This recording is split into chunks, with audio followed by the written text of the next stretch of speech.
You know who my next guest is? Joseph Benavidez is going to be back in action against Askar Askarov coming up here at UFC 259 on March 6th. Joe, what's up, man? How are you? Very good, man. Thanks for having me on. Of course. Always good to talk to you, man. We were talking off here. You're getting your bathroom renovated. How's all that going? And I guess just, expanding the house, so to speak. Yeah, just a renovation of the bathroom, being in the house and not being happy with the bathroom, day in and day out is kind of just, so figured we do this. So we have people in our house going through that. So I'm sitting here in the garage so you guys don't hear the drills and stuff. But, just happy to be able to do it and excited to get it done. Yeah. Are you much of a handyman yourself, or do you get other people to do it? Oh, no, I'm the least handy person. So am I. I always hire people to do so things. Bad. Like, it scares me, I don't know, I can't do anything, but it's great. I hire people, but,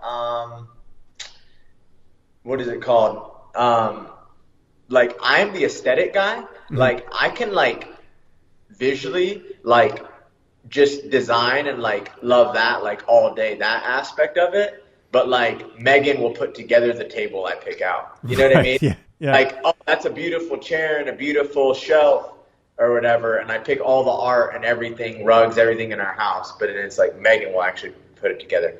Not really. Don't come after me for making her do that. It's kind of just a joke. But you know what I mean? Yeah, you guys are. Well, that's a good marriage right there. You guys have a system. It's the same thing with my wife. There's certain things she's good at. I let her handle that, and then I'm good at other things too. So there you go. You got to figure it out. We just had a joke like that once because I was picking out a table and then she put it together. But it's I was still picking a plant to put here and a tapestry and stuff. So I'm good at that part. But I mean, it took me a week to hang a shelf in my garage the other day. Just finding a stud is the biggest horror of my life. Yeah, no, it is. It's tough. I've been there for sure, as well as a fellow house owner. Let's talk about this fight. It seems like you got plenty of notice for this one. Was this the right amount of time off for you from your last fight, or were you looking to get in there a little bit sooner? No, this was, I pretty much, was able to, I'm in a position, I feel a lot of the reasons, look, people love fighting and are always training, especially when the world is normal and they have their normal training, and you kind of are expected to take short notice fights then. But, most of the things, a lot of people take short notice because they're I got to fight. That's my job. That's my job. That's my job. And, I got to get paid. I got to do this. I got bills to pay. So that's what's going to get me paid. I got to work. With me, I've been doing this for a long time, towards the end of my career a little bit more. And I was I was offered fights right away. They were doing their job, the company of getting me in there. Hey, you want to go this month? And I was like, nah, I don't really have the motivation right now. I don't really have the want to, right now. What is it? Fight for this? Nah, that's not really good. Fight for this? Oh, just fight for fun? Well, I got to start having fun and training.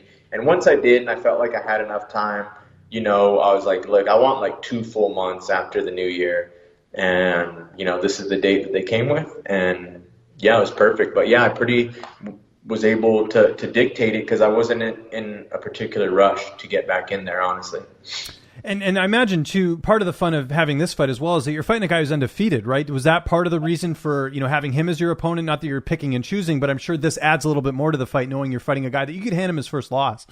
Yeah, the undefeated part is great, and it's always nice to beat someone in general, especially, beat a guy that has never lost before. But to me, it was another guy at the top that, had an open calendar. So that was what it was for me is, I don't want to fight anyone that's not at the top. I fought at the top my whole career, and that's where I always want to be. And to me, it's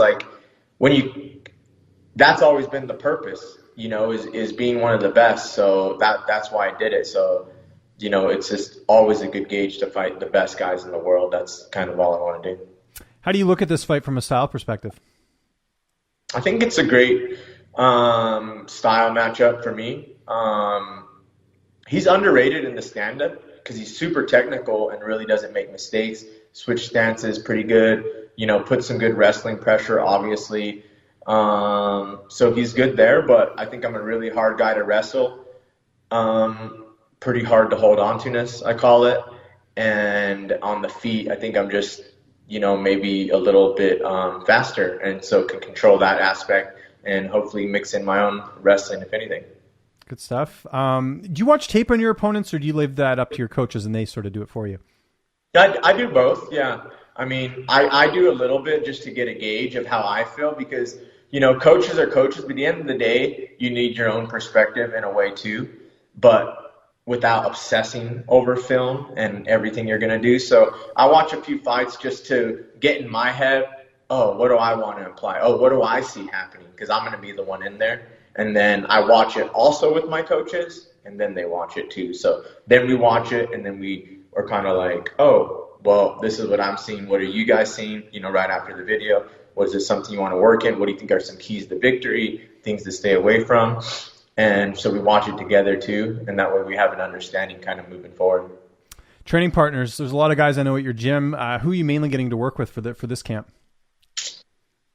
Little of everybody, honestly. Cody Stamen I work with all the time. He's one of my better training partners. It's just a gamut of guys. He's also, by the way, fighting another Askar now at the time we're recording this, right? They just signed, what is it, Askar Askarov, I think is the guy's name? Askar, yeah. When he told me that, I was like, are you joking with me? Like, basically my game without my guy Askar, without the of. Yeah. So it's pretty funny. So we've been working a lot. I mean, there's so many guys around Extreme, and guys that, I can name and you guys wouldn't know a difference. But it's all about, I just train open-minded just to get better and do anything and know, I can fight anyone, whether this guy comes at me stand-up-wise, grappling-wise, wrestling-wise. But then, you get a little closer, and then you're like, oh, that was a good partner. I'm going to make sure to go with him the next day. I'm going to make sure to go with him the next week. So now I'm getting a little more, shorter wrestling types with good stand-ups. So, no names a lot of people would really know, but, just training with a little bit of everybody. I'll throw a name at you. I'm sure people do know him. Keith Lee, you working with him at all? Keith Lee, we haven't been, no, we haven't gotten to it much. Funny enough, I'll tell you, yesterday I rolled group of 3 full practice with Brandon Moreno. Oh, very cool. Okay. Yeah, so we did the whole day tomorrow. Or actually, yesterday I drilled. He was my drilling partner for kickboxing, and then my grappling partner for the whole practice with another group of 3. So yeah, that was a good time. Then no hesitation, I guess. I mean, you don't see him as like a future opponent or anything, or I guess you're just like, hey, he's here, we might as well train. No, I don't see him as a future opponent, honestly. I think no, I don't see him as a future opponent. He was on my team on Tough. That's right. Yeah. We've had a good relationship. We've trained a ton together. Right after Tough, when he fought on the finale and I fought on the finale against Cejudo, we trained together that whole time. We actually did 2 camps together right after the fight. So yeah, this is just another time to train. Another great body, obviously. Imagine the weight cut's going well because you had plenty of notice for this one. Yeah. Oh yeah. Yeah. Weight cut's never a problem, I've been doing this long enough where it's like, look, I don't want to take a 4-week fight notice and, a 5-week fight notice. I want to enjoy the holiday. I want to have, ample time to just, train and get down to weight how I want. So just gradual, normal weight cut, which is never really a problem anyway. So yeah, the time was everything for me. Just look, give me time. I'm not in a rush. Yeah, no, that makes sense. Who's going to be in your corner for this fight? Right now I have Eric Nixick and Eddie Baracco, and then I'm probably just going to add a third as a body, which I really like, especially right now during the pandemic. You go to the hotel, you only have the 3 people that are kind of there with you to prepare. So I also need kind of a physical body the same size drilling partner that I can grapple with and go with, because the other guys are my coaches. We're not, grappling partners. So, see what's going on, find the right person that I want there for the week, which I usually do, is just have my other corner be a good body for me. How's this fight playing out on March 6th? How do you envision the fight playing out? Oh man, I'm looking to have fun. It's weird in a way. There's like, obviously it's really sad. Like something I've been like, something's missing from it as far as like, it's different because like, I kind of am at the realization that like, all right, I've been fighting my whole career, like knowing like a title is in the potential. Even if I lose the second one, it's like I just need to, throw down a few more. But it's kind of like that was always not even pressure, but that was always just like, all right, do this, get the title, do this, get the title, do this. And now it's just kind of like I'm fighting for a different reason. I'm fighting like I was fighting in the very beginning. Is like I don't have to fight, and like the goal I've kind of been chasing is gone. So it's like, why did I fight in the first place? And that's what took me so long to take the fight, is just finding like the why. And I just started training. I'm like, because this shit's fun. And like, I just got to have fun. So that's kind of what I'm expecting. I'm just expecting, fun, loose, fight where, maybe not afraid to like try things. And I don't know how that, mental aspect is going to play, just being free. Like obviously there's still a guy in front of you. So there's always a lot on the line, and you're going to be careful, and you're not saying, I'm going to start coming out and just doing cartwheels or something. But yeah, it's just, I'm interested myself to see how it plays out and how I feel, just knowing like, like this is freeing and organic, that I'm like fighting to fight, not without like, something that's been kind of on the horizon my whole career. Yeah, it'll be a different approach, and a 3-round fight too, which will be different from the last 2, right? So that'll be interesting as well. Yeah, the training's way different for that too. So a past opponent, I got to bring him up, Henry Cejduo. We don't know if he's coming back out of retirement. What do you think's going to happen? Do you think he stays retired? Or do you think you'll see him come back after what he did last year, retiring? I think he wants to fight again. I mean, he's still young, has a lot probably left in him. Doesn't have a ton of mileage on him as a fighter, even though he grinded in wrestling for so long. There's still money to be made. He still has a name. I don't think he has a girlfriend anymore, so maybe leaves him some free time to get back into the fight. I know he's training. He's a natural competitor, so I'd love to see him back. And Cody Garbrandt, I got to bring him up because he's been tied to your division. I know he was supposed to fight Davison, right? Last year. Now it seems like maybe he's talking about going up to bantamweight, but I would imagine you guys would never want to fight each other, right? Just because of the past and training together.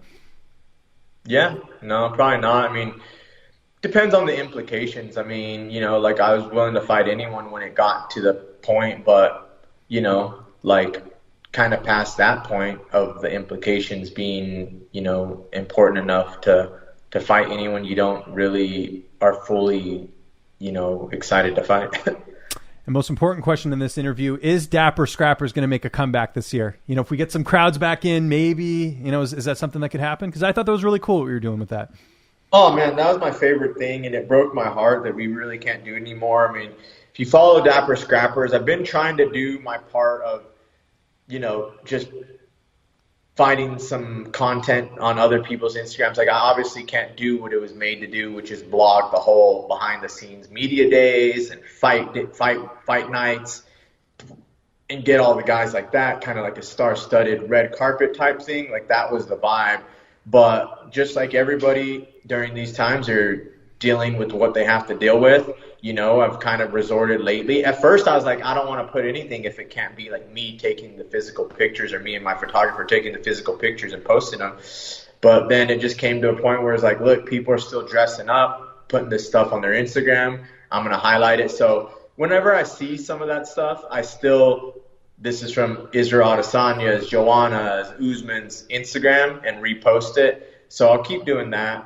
But when fights are back, Dapper Scrappers is back. And this was a great interview, as always, Joe. Really appreciate the time, man. It's UFC 259, March 6th, one of the best pay-per-views this year. Just remind people where they can get a hold of you on social media, and if you got any sponsors or shout-outs or anything like that, I'll give you the last word. Yeah, Joe Jitsu on Instagram is pretty much the only social media footprint I have. I mean, that's kind of what I do, and I barely do that. I don't think I posted in a month, so I'm about to post my movie reviews today also.